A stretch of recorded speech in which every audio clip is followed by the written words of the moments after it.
Hey everyone, welcome back to the channel. So I am excited about the fact that I am headed out for my birthday trip. My birthday's next week.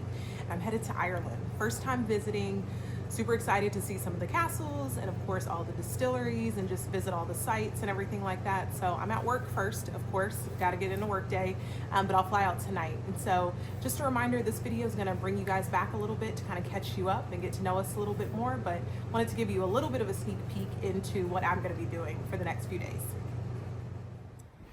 Being that Naima is leaving, we decided to do one of our Saturday, Sunday events, which is go out and try a coffee shop. Although this is not one that we're trying for the first time, this is one that we like in the Nashville area. It's a very cool little shop, and it gave us a great opportunity to spend time together before she left. All right, so Naima is on the plane. She's on the way to her first stop before she makes it to Dublin. Got her dropped off, and I got some time, so I'm going to start filling in the blanks for the video and get you guys on our first section of this caught up video, just as promised in video one. So this trip is going to start off with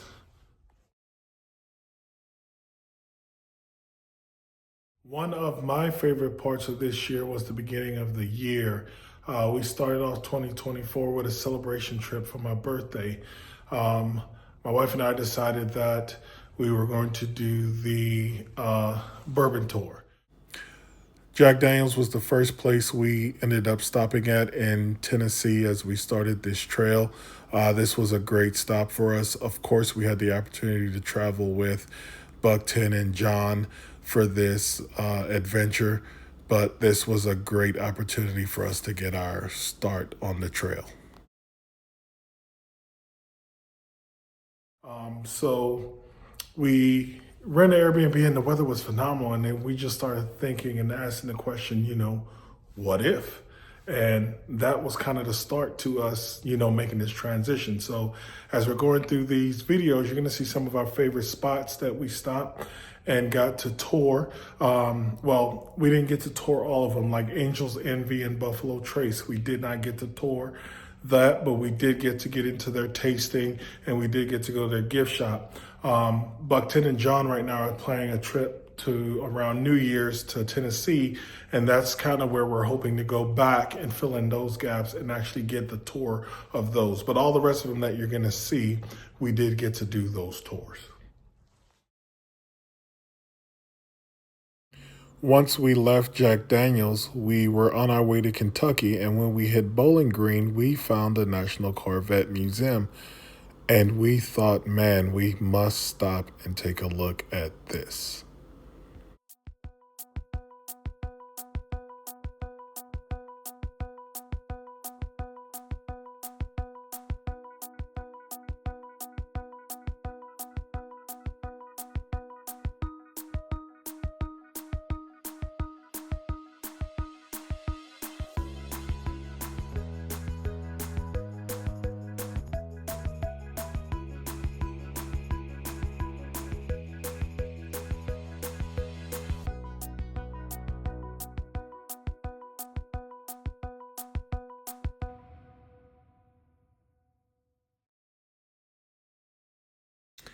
Well, after that stop, we got back on the road and we made our way to Maker's Mark.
Straighten it down, bring it up, tilt, All right, very nicely done.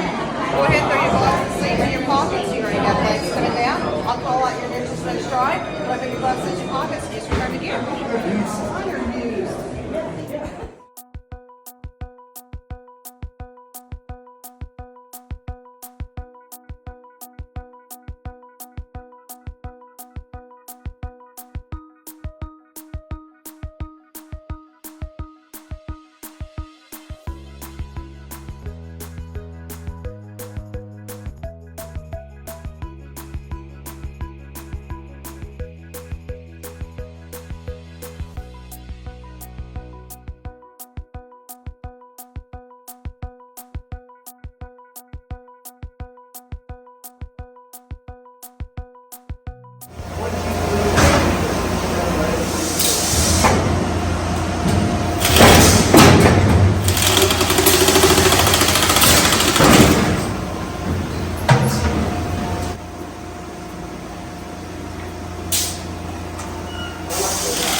Our last stop was Angel's Envy. I know this probably goes without saying, but I'm going to say it anyway. We did these tours over the course of 3 to 4 days.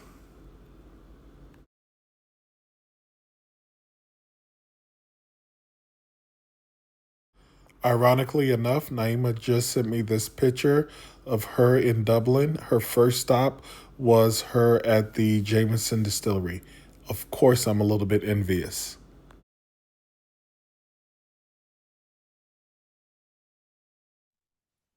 It was good. I did the standard tour that they do where they basically give you a little bit of the history and then, excuse me, they show you like kind of how the bourbon tours are, like how it's made, and then you do the tasting at the end.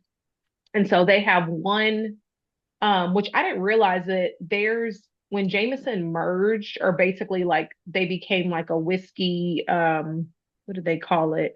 Like I don't know, a couple of companies merge. And so there's a lot of subsidiaries that fall under Jameson that I didn't know that. So the Dublin location, they don't make Jameson anymore like at the Dublin location. They make it in Cork, which is, I guess you would consider that southeast in Ireland. So I'm trying to decide if I'm going to go out to that distillery where they're actually making all of the batches or not. It just depends. I may try to go, I may not. Okay. So at this one, they make it and just ship that there. No, so all of it's basically made now at the Cork distillery instead of at the Dublin distillery. So I think in 19, because the Dublin distillery is only 5 acres and the one in Cork is 17. And so in order for them to be able to produce the quantities and expand like they wanted to back in like the mid 1960s is when they switched over to the bigger property. So it's still all of the whiskey is still made um in Ireland, but it's just not made at the Dublin location anymore. All right, well, good. I'm glad you got to do that. I'm jealous, of course. I wish I could have had a chance to view, see that. Well, it's not going anywhere, so you can always come back. That's what they say. I already told them how I felt about a bourbon tour. How did you feel about it? What was your experience like? I enjoyed the bourbon tour. There, of course, the bourbon tour is much bigger than I think people anticipate. I think a lot of us hear the same names, and so, those are the ones that we want to go to. But I think overall, there's still plenty of more distilleries that I want to see, especially now that we live in Nashville. And being so close to Kentucky, I know there's more that I want to see. But I think that each one of the distilleries that we went to, they had some really knowledgeable folks. And now that I've gone to the one at Jameson as well, it's just I feel like these places really know how to hire the right people who really dive into the history and know how to be interactive. So that's the type of stuff that I like to see. I love a good history lesson as long as um, you're interactive. Just don't be dry. So Yeah.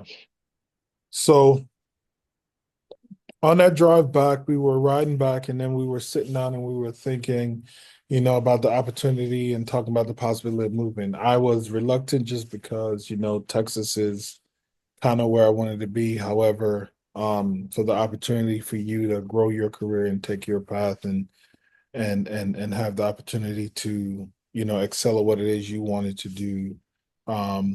We started considering thinking Virginia. You want to talk about not saying the school or anything, but you want to talk about that experience with going there and how you felt about that. yeah, so to kind of clarify, it wasn't necessarily that we were thinking Virginia versus Tennessee versus anything like that. Me personally, I've been thinking outside of Houston for several years. So it was getting KB on board with the fact that there's growth outside of Houston. And so when I started finally narrowing down places to live, Virginia was one of those places that came up. I have uh, family that's lived in Virginia. KB's actually has some family on his sister's side, in-laws side or whatever that has family from Virginia. So we'd heard some great things about it, and so an opportunity came up out there, and I went out there and I interviewed and did all of that. And don't get me wrong, I love a good small town feel, but I think it was just a little bit too small for what we were looking for, and we realized that there might not be opportunity there for both of us. And so for those of you who are similar to us, used to dual incomes, things like that, that can be a challenge to kind of take a big step like that and have a big uncertainty. And so I'm very thankful that we got to visit, because had we have not, I might not have realized that. It might have been one of those things where it's like, oh no, I could definitely live there. But I do encourage people, like if you're thinking of moving somewhere, if you've never at least visited and truly visited, I mean, drive around during the day, at night, ask questions to locals, stuff like that. Like it's hard to say, yes, I could live here. Um, but again, it was one of those situations where it was a good opportunity career wise, very similar to how I stumbled upon the position that I'm in now. So, That's awesome. Um, then we left Virginia, and then I don't remember exactly how we stumbled across the opportunity in Nashville. Do you recall that? Was that on the drive back or? yeah, so just to kind of back up a little bit, when we did the bourbon tour and we went through Nashville and everything like that, we had that joke about this could be a place that we could live. And then, I'm the type of person, when we joke about something, I'm going to take it a step further and I'm going to start looking into it, and I'm going to look at cost of living comparisons and all of that, because that's where my mind goes.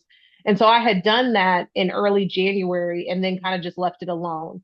Um, I'm, because of the field of education I'm in, I'm attached to all different job boards. And so you get notifications and all of that.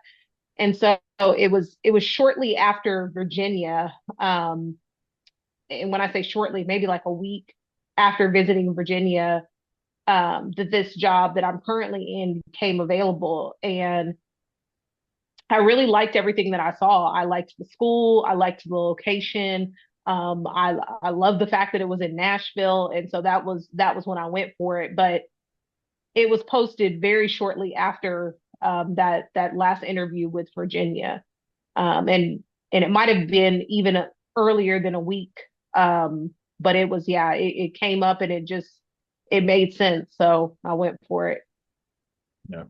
And then I remember talking about it and, was a little hesitant about it because again, I didn't know the cost of living aspect of it, what I was going to be doing and all that good stuff. So we had started to kind of, research that stuff as you mentioned, and then got that information. And then we started to make a plan of, okay, well, if this comes to fruition, this is what this looks like for us. Couple things that we had to consider. Number one, when you're looking at making a big move like that, we own a home in Texas. We both have certain career trajectories that we're looking for. And so I had to examine all of that. I had to look at what the housing market was like, for rentals versus buying a home, because as KB said, initially we knew we weren't going to be relocating together. So we had to be really mindful of that as well. And even when I was talking to the school, one of the things that I'm super thankful for is that from start to finish with the offer process, they were very upfront with me, and they wanted to work with me and make sure that I felt comfortable and I felt supported within the decision that I was making. And that's everything from connecting me to a realtor to offering to look at things for me, offering relocation assistance, everything like that. And so it really just reaffirmed for both of us that this was the right decision to make, because it was supportive from start to finish. When we came up there to initially look at places to potentially live, it was over a holiday weekend.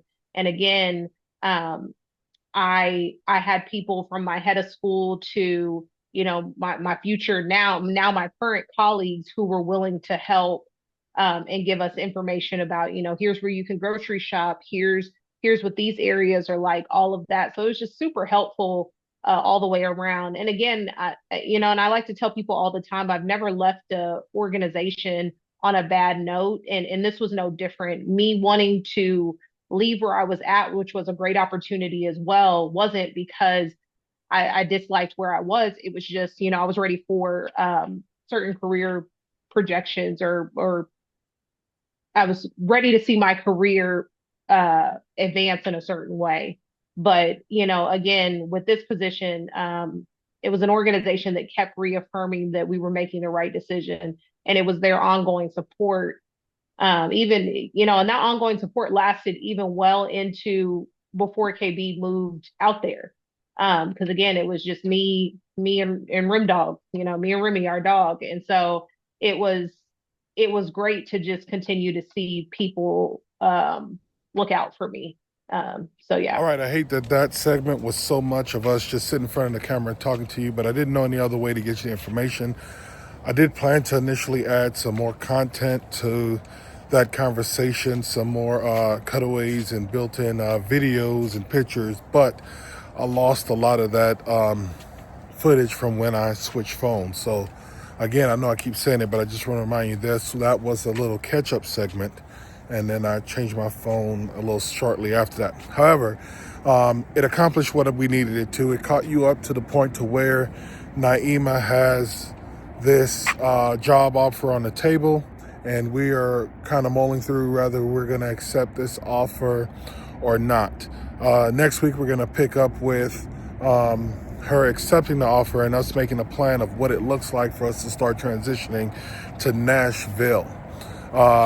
While Naima was out, making sure that I checked in with a builder that we're looking at and kind of get some more information from the, I guess she would be the, I don't want to say property manager, but maybe the sales rep from the company. So I'll leave you guys with some of that footage, and we will see you all next week.